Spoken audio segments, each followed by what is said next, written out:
South African cricket board की एक official team Pakistan के दौरे पे आई थी। वो दौरा इस वजह से था कि एक फॉर्मल चेक जो किसी भी सीरीज से पहले होता है वो करने के लिए आए थे, प्रिपरेशंस देखने के लिए आए थे, सिक्योरिटी चेक्स देखने के लिए आए थे पाकिस्तान के दो शहरों में, उनमें से एक रावलपिंडी भी था। एंड उसके बाद उन चेक्स को कंप्लीट करके साउथ अफ्रीकन टीम जो है जा चुकी है इस वक्त पाकिस्तान से। एंड अब पाकिस्तान ने प्रपोज किए हैं चंद venues and dates for the South African tour. आपको पहले न्यूज शायद पता भी होगी कि पाकिस्तान जो डेट्स दे रहा था साउथ अफ्रीका को, तो साउथ अफ्रीका ने बोला था इसको आप थोड़ा सा पीछे लेके जाएं क्योंकि हमारी और अदर बिजनेस है इन दिनों में। सो पाकिस्तान ने अब जो डेट्स प्रपोज की हैं उसके बारे में जिक्र करते हैं। एक खास वेन्यू जिसको पाकिस्तान क्रिकेट बोर्ड इंक्लूड करने जा रहा है अब अपने सिस्टम के अंदर, उसको भी डिस्कस करेंगे आज की इस वीडियो में। Hello everyone, welcome back to pitch reports. हम सबको जिस तरीके से पता है कि पाकिस्तान इस एशिया कप से जैसी फ्री होगा, सो पाकिस्तान के लिए एक बहुत बड़ा असाइनमेंट है साउथ अफ्रीका की सीरीज। लेकिन वो सीरीज जो है वो इनसाइड पाकिस्तान है।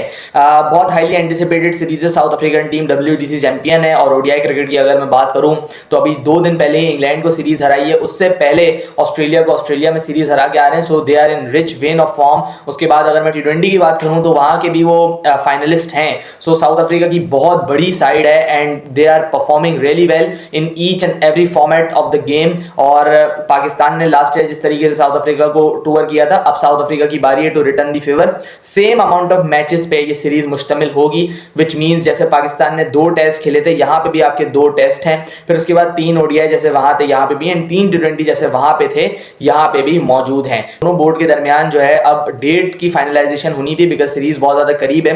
पाकिस्तान क्रिकेट बोर्ड वैसे ही बहुत ज्यादा देर कर देता है इन सारी मामला में, इन सारी चीजों में। हालांकि आप किसी भी और बोर्ड को देखें वो 6-6 महीने पहले, 7-7 महीने पहले आपको शेड्यूल दे देते हैं कि जो भी प्रिपरेशंस करनी है ग्राउंडमैन को या इवन फैंस को वो उस शेड्यूल के हिसाब से करें। But Pakistan cricket board as usual हमेशा की तरह तैयारियों में लेट, एंड इसकी वजह से अभी तक कोई शेड्यूल सामने आया नहीं है। लेकिन अभी ये सिर्फ और सिर्फ प्रपोजल भेजा है साउथ अफ्रीका को कि इन डेट्स पे एंड इन वेन्यूज पे हम लोग ये वाली सीरीज करवाना चाह रहे हैं। सो उन डेट्स को डिस्कस कर लेते हैं, उन वेन्यूज को डिस्कस कर लेते हैं। एक नया वेन्यू भी ऐड किया गया है यहाँ पे पाकिस्तान क्रिकेट बोर्ड की जानिब से इस प्रपोजल में। याद रखिएगा ये एक प्रपोजल है, साउथ अफ्रीका के ऊपर डिपेंडेंट है कि वो अपनी जो सजेशंस यहाँ से लेके गए उसके बाद क्या वो इन डेट्स को, क्या वो इन वेन्यूज को बोलते हैं कि ये ठीक है, ओके टू गो है या नहीं है, वो साउथ अफ्रीकन बोर्ड के ऊपर डिपेंडेंट है। उसके ऊपर भी कोई न्यूज आएगी तो वो मैं आपको शेयर कर दूंगा। सो यहाँ पे हमारे पहले 2 टेस्ट मैचेस हैं।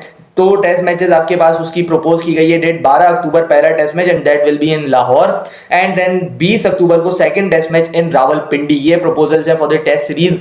रावलपिंडी में टेस्ट मतलब रन्स का अंबार, लेकिन हमने देखा है कि पाकिस्तान क्रिकेट बोर्ड की स्ट्रेटजी जो है वो मीन टाइम में चेंज हुई है। सो लेट्स सी अब किस स्ट्रेटजी के साथ जाते हैं, क्योंकि लास्ट जो मैच हमने खेला है उस स्ट्रेटजी के साथ जो कि आकिब जावेद की स्ट्रेटजी थी, उससे हम लोग मैच हारे थे। तो क्या उसको कंटिन्यू करेंगे, क्या कोई नई स्ट्रेटजी लेके आ जाएंगे, ना कप्तान सेम होगा नहीं होगा। टेस्ट क्रिकेट की जो हमारी कहानी है वो अभी बहुत ज्यादा गोलमोल है, उसको डिस्कस करने की जरूरत है। पाकिस्तान क्रिकेट बोर्ड की जानिब से भी कोई रद्द अमल नहीं है। और उसके बाद आप देख रहे हैं कि शान मसूद को D कैटेगरी में डाला हुआ है, सऊद शकील को C कैटेगरी में डाला हुआ है, विच मीन शायद नया कप्तान भी आ सकता है। सो लेट्स सी किस तरीके से कहानी चलती है, किस मोड़ पे कहानी जाके रुकती है टेस्ट क्रिकेट की, हमारी क्या स्ट्रेटजीज होंगी, क्या चीजें होंगी, वो सारी चीजें देखने वाली होंगी इन टेस्ट क्रिकेट। फिर उसके बाद ओडीआई क्रिकेट या ओडीआई सीरीज का जो स्केजुअल है, first ODI again in Rawalpindi रखा गया है पाकिस्तान क्रिकेट बोर्ड की जानिब से। अभी तक जो हमारे पास न्यूज है 27 अक्टूबर इसकी डेट बोली है पाकिस्तान ने।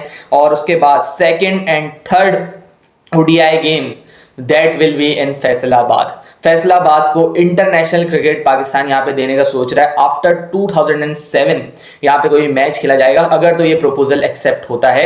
फैसलाबाद के अंदर क्रिकेट वापस आ रही है, पाकिस्तान क्रिकेट बोर्ड ने कोशिशें की हैं, इसकी वजह से फैसलाबाद को क्रिकेट मिल रही है, एंड वो भी ODI games. And ODI games का मतलब Babar Azam in Faisalabad will be live, and उसकी वजह से जो फैन अट्रैक्शन है, फैंस का आना है, वो हम सब ने देख लिया कि एक लोकल से एग्जीबिशन मैच में भी किस तरीके की भीड़ थी just to see Babar Azam. So Faisalabad वालों तैयार हो जाओ, Babar Azam will be playing at your ground, Babar Azam will be playing at your home. उससे बढ़कर Pakistan cricket team will be playing, Babar Azam से बड़ी है पाकिस्तान क्रिकेट टीम है, और अगर वो खेलेगी तो फैंस का होना बहुत ज्यादा जरूरी है। मैं उम्मीद करूंगा फैसलाबाद में इतने सालों बाद क्रिकेट आ रही है, तरसे हुए होंगे लोग and they will come in huge numbers to support. लेकिन पाकिस्तान क्रिकेट बोर्ड को मैनेजमेंट्स का बहुत ज्यादा ख्याल रखना होगा इन फैसलाबाद। सबसे पहले ग्राउंड की हालत कुछ अच्छी नहीं है, इवन स्टैंड्स भी देख लें या ड्रेसिंग रूम्स भी देख लें, जो हमने लास्ट चैंपियंस कप में देखा था उसमें अच्छी चीज़ें नहीं लग रही थी इन फैसलाबाद ग्राउंड, वहाँ पे जो चीज़ें थी आपकी वेल प्रॉपर मैनेज नहीं है अभी। सो अगर आप इंटरनेशनल टीम को वहाँ होस्ट करने का सोच रहे हैं तो सारी फैसिलिटीज़ पूरी होनी चाहिए और जो भी चीज़ें हैं बिल्कुल एक्यूरेटली होनी चाहिए, गंदगी वगैरह इस जैसा कोई शिकायत आनी नहीं चाहिए, because it is after all a matter of reputation for Pakistan. And Faisalabad जहाँ पे आप पहली दफ़ा मैच लेके जा रहे हो इन सालों में वहाँ पे प्रोटोकॉल एंड सारी चीज़ों को मैनेज करना यहाँ पे पाकिस्तान क्रिकेट बोर्ड का टेस्ट होगा, क्योंकि लेट्स सी किस तरीके से होता है। आपने एक स्टेडियम तो बना लिया लेकिन उसके बाद बाकी स्टेडियम्स को भी मैनेज करना वो भी पाकिस्तान क्रिकेट बोर्ड की ही जिम्मेदारी है। फिर उसके बाद 3 T20 की सीरीज है। अगेन जैसे मैंने आपको बोला जितने मैचेस पाकिस्तान साउथ अफ्रीका खेल के आया था उतने ही साउथ अफ्रीका पाकिस्तान में आके खेल रहा है। फिर उसके बाद 3 T20, पहला T20 5 नवंबर की डेट दी गई है, विच मीन्स 1 नवंबर को आपका लास्ट ओडीआई खेला जाएगा एंड उसके बाद 3 दिन का गैप, उसके बाद 5 नवंबर की date for T20 series Pakistan ने प्रपोज की है। पहला match that will be in Multan. उसके बाद second and third T20 8 and 9 नवंबर को कहा गया and that will be in Lahore. So यहाँ पे भी हमें रन फीस दिखेगा, स्पेशली इन T20 पाकिस्तान जिस तरीके की क्रिकेट खेल रहा है तो वो प्रेफर करेंगे कि बैटिंग स्ट्रिप्स ही बनाई जाए एंड वहाँ पे रन लगाएं।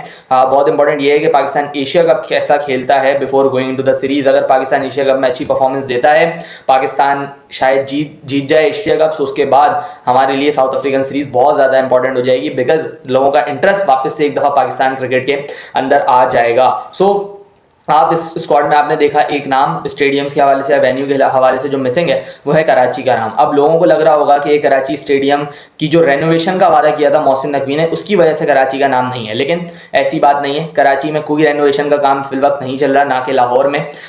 ये जो आपका कराची का नाम नहीं है ये सिर्फ और सिर्फ इस वजह से है कि यहाँ पे चंद डोमेस्टिक के मैचेस जो हैं वो शेड्यूल्ड हैं, वो होने जिसकी वजह से कराची को इस सीरीज़ के लिए कंसिडर नहीं किया गया।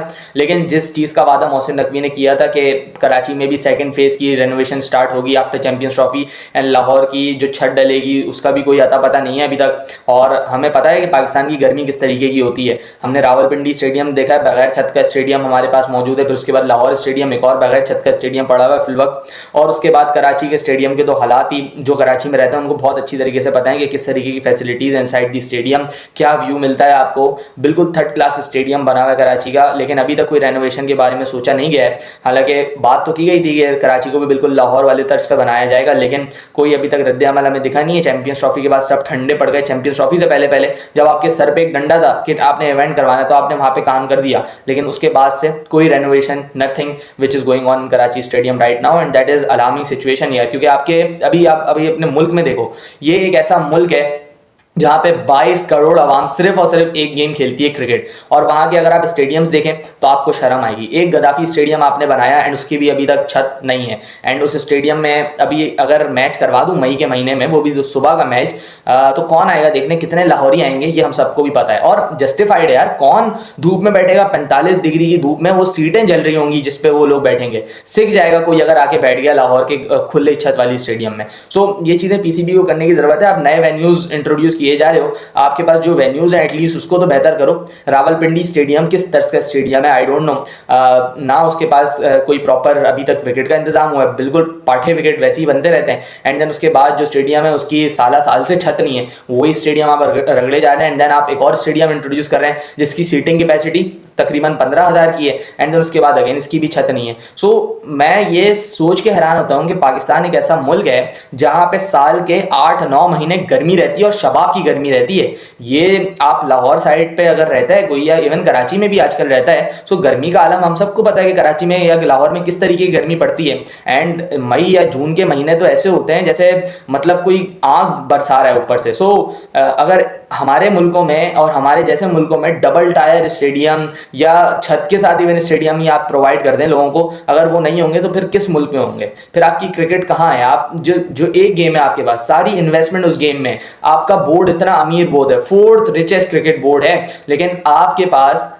पास दिखाने के लिए कोई एक प्रॉपर स्टेडियम नहीं है जो सेकंड टायर का स्टेडियम हो या उसमें 3 मंजिला स्टेडियम बना हुआ हो। नहीं, श्रीलंकन बोर्ड, बांग्लादेश बोर्ड, उनके पास हैं 2-2 मंजिला स्टेडियम। शेरे बंगला देखें आप, 2 मंजिला स्टेडियम, उसके बाद कैंडी का ग्राउंड वहाँ पे, उसके बाद गॉल का ग्राउंड श्रीलंका में। तो ये तो आपसे हल्के क्रिकेट बोर्ड है, इनके पास तो इतना पैसा भी नहीं है, लेकिन ये आपसे अच्छे ग्राउंड बना रहे हैं बिकॉज जो पैसा इनको मिलता है वो सही जगह पे लग रहा है शायद इस वजह से। और पाकिस्तान क्रिकेट बोर्ड में तो ऐसा अलमिया है ही नहीं कि पैसा मिले जिस काम के लिए वो काम हो जाए, पूरे पाकिस्तान में, बल्कि पाकिस्तान क्रिकेट बोर्ड की वाहिद क्या बात करनी है। So that was the news Faisalabad को इंट्रोड्यूस किया गया पाकिस्तान क्रिकेट बोर्ड की जानिब से into their plans for hosting south Africa. अब लेट्स सी साउथ अफ्रीका का क्या रिस्पांस आता है इस प्रपोजल के ऊपर।